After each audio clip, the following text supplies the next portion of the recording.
अस्सलाम वालेकुम व्यूअर्स, कैसे हैं आप सब। हमने पिछले चैप्टर में पढ़ा था, पिछले लेसन में पाउड पेड रूट, ठीक है। यानी कि हमने पढ़ा था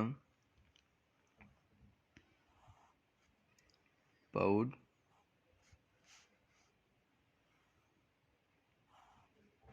पेड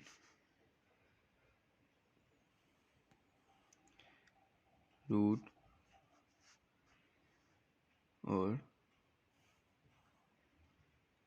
रूट, ठीक है।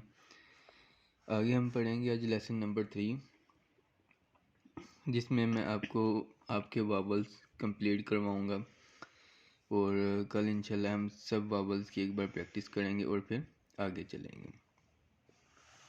तो आज लिखेंगे हम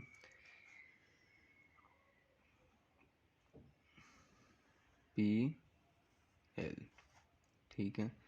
तो इस पे डार्क आ गई, स्लाइड आ गई, तो ये बन जाएगा PAUL, पाउल, ठीक है। ये लफ्ज़ है पाउल।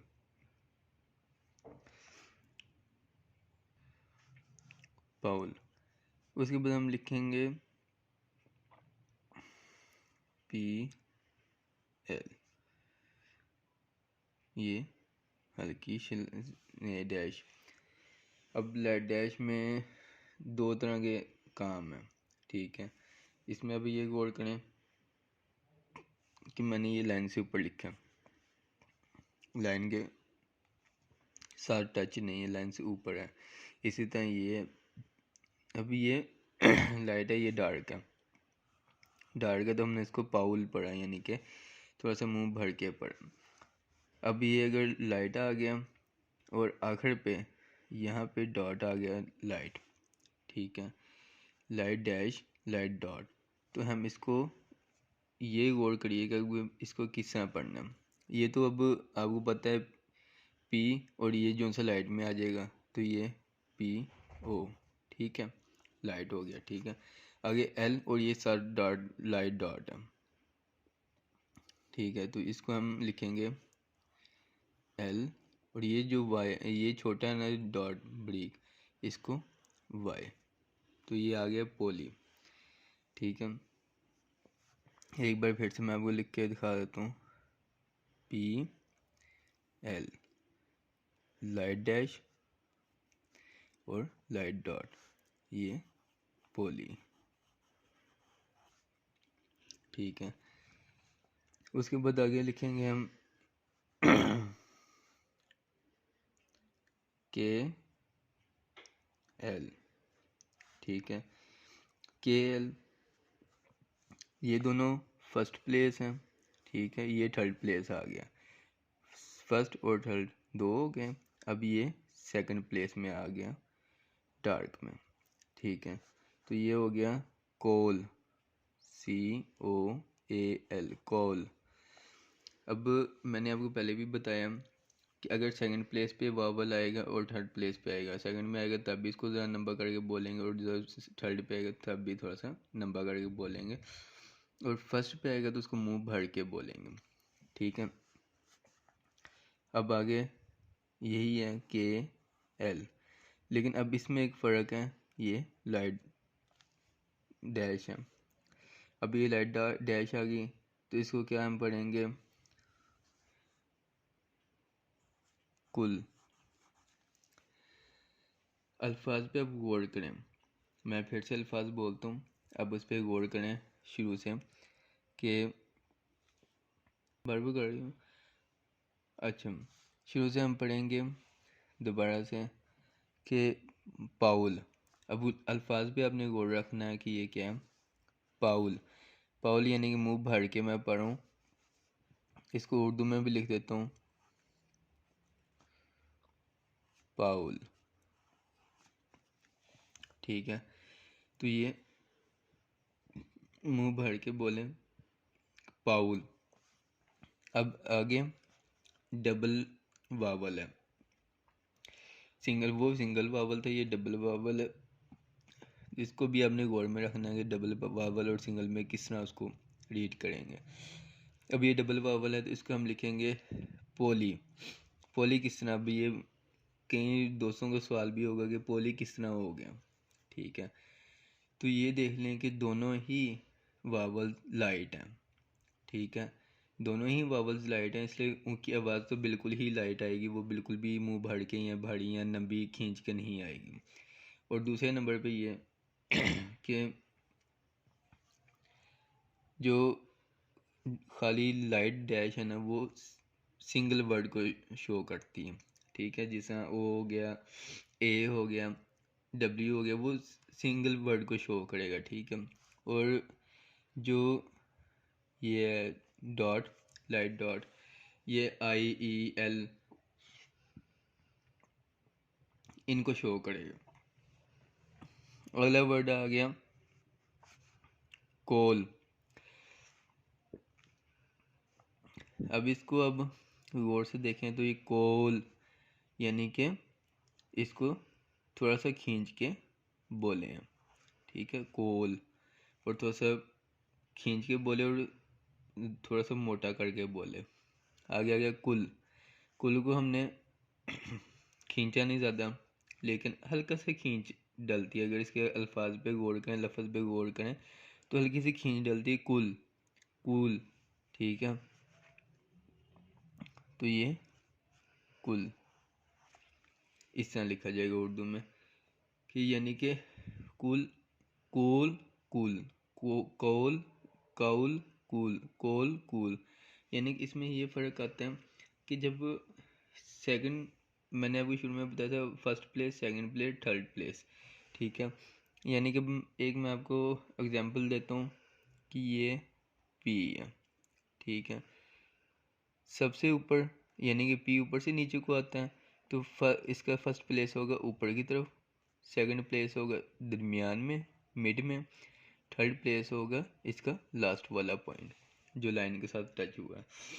तो इसी तरह यहाँ पे जिन अल्फाजों के साथ वो टच हो रहा है या मिड में है या फर्स्ट पे फर्स्ट स्ट्रोक के साथ है, फर्स्ट प्लेस है, सेकंड प्लेस है, थर्ड प्लेस है, उसकी आवाज़ उस हिसाब से चलती जाएगी। जिससे अब आगे मैं आपको बताता हूँ एक और लफ्ज़ पी एल, ठीक है। अब इस पे गौर करेंगे, ये मैंने लाइन से नीचे लेके गया हूँ, ठीक है।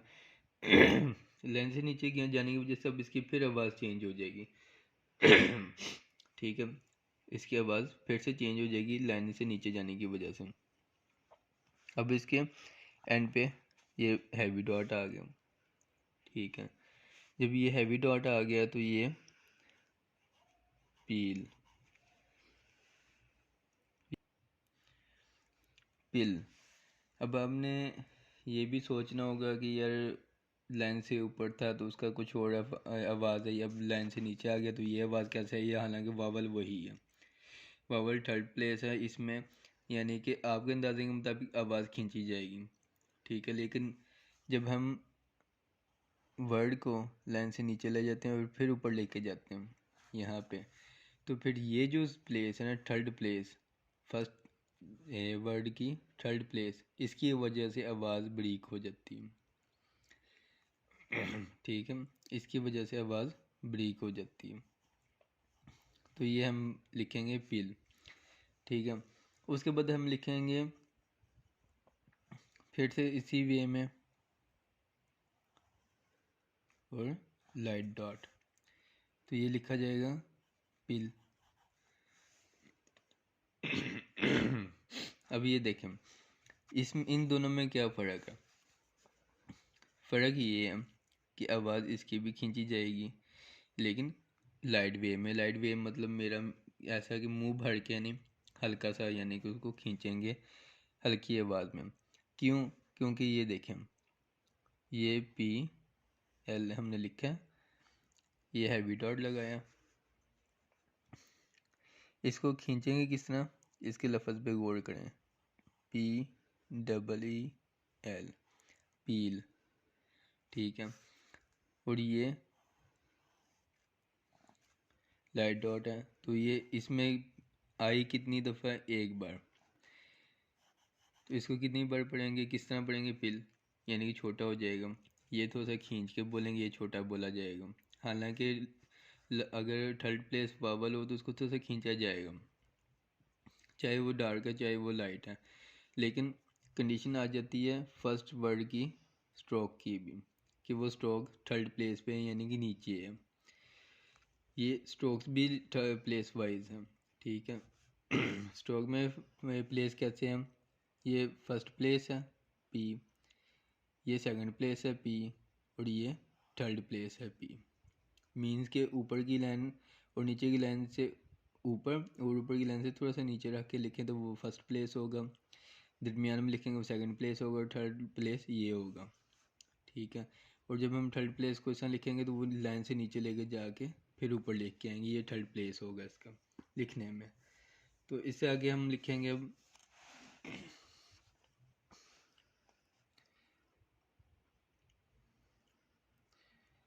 एफ डी, ठीक है। अब इसको हम लिखा है तो यहाँ पे हमने सेंटर में मोटा डॉट कर दिया, डार्क डॉट लगा दिया, तो ये लफज हो जाएगा फेड,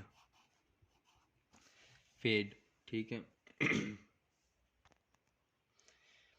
अच्छा आगे आ गया एफ डी, यहाँ पे सेकंड प्लेस पे लाइट डॉट, तो ये फीड बन गया, फीड।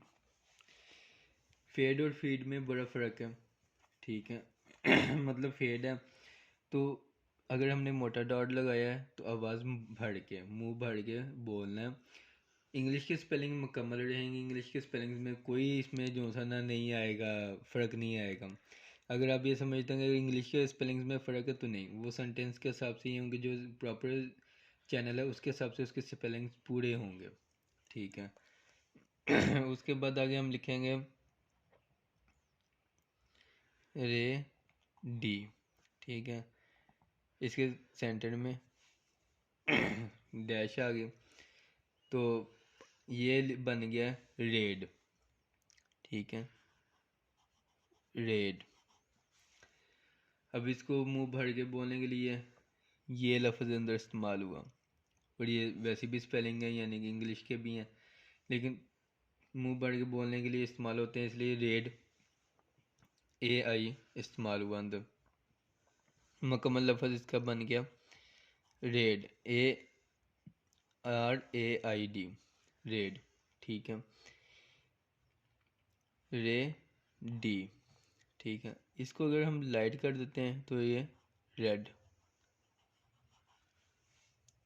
ठीक है, रेड रेड, रेड रेड, ये लाइट हो गया, आवाज़ इसकी लाइट होगी, इसकी डार्क होगी यानी कि मोटी होगी, ठीक है। उसके बाद आगे आ गया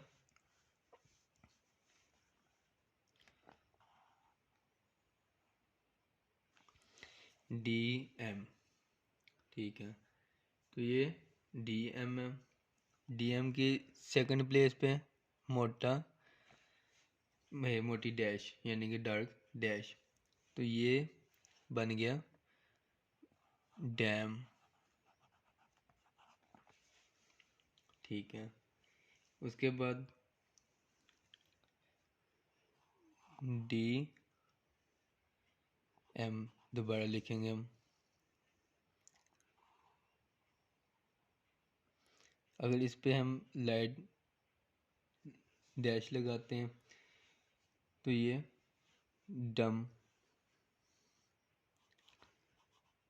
डम बन गया, ठीक है। यानी कि ओवरऑल आप इनमें वावल्स में ये चीज़ सीखेंगे कि कौन सा वावल मोटा लगाने पे आवाज़ मोटी होती है, सेंटर में लगाने में क्या होती है, और फर्स्ट प्लेस पे, सेकंड प्लेस पे, थर्ड प्लेस पे क्या असर दिखाती हैं। अब यहाँ पे देखें मैंने सेकंड पे लगाया, ये सेकंड प्लेस है इसका, ठीक है। यहाँ पे